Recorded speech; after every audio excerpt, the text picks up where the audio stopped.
Чемпионат WorldSkills не прошел бесследно. Он провел не только потрясающий нацфинал, но и обеспечил колледжи Башкортостана современным оборудованием. Появилось более 100 новых мастерских. Добро пожаловать в Уфимский колледж радиотехники, телекоммуникаций и безопасности. В преддверии подготовки к чемпионату колледж сам закупался новыми мастерскими, чтобы у их ребят было больше шансов на победу. Зато после участия им досталось еще более крутое оснащение.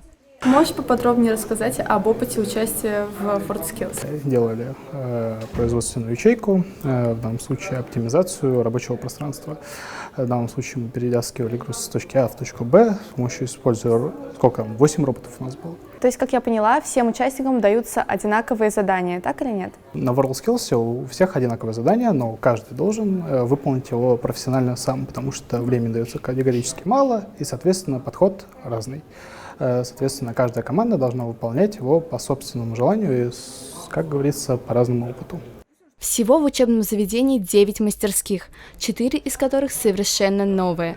Разработка компьютерных игр и мультимедийных приложений, лаборатория интернет-вещей, разработка мобильных приложений и мобильная робототехника. В кабинетах сидит в среднем по 10 человек, где каждый занят своим проектом. Сейчас мы можем наблюдать, как ребята разрабатывают мобильное приложение.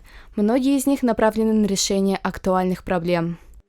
Можешь поподробнее рассказать про мобильное приложение, которое ты разработал? Детям, чтобы они могли легко найти помощь. А что ты подразумеваешь под словами «получать помощь»? Я обратил внимание на то, что много детей вообще не знают о том, как получить помощь, не знают даже номера скорой помощи и не разбираются в вопросе от слова совсем.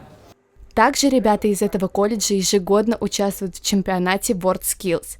В подготовке им помогают макеты оборудования, которые используются в промышленности. Представляете, на производстве существует даже 4-цветный светофор для роботов.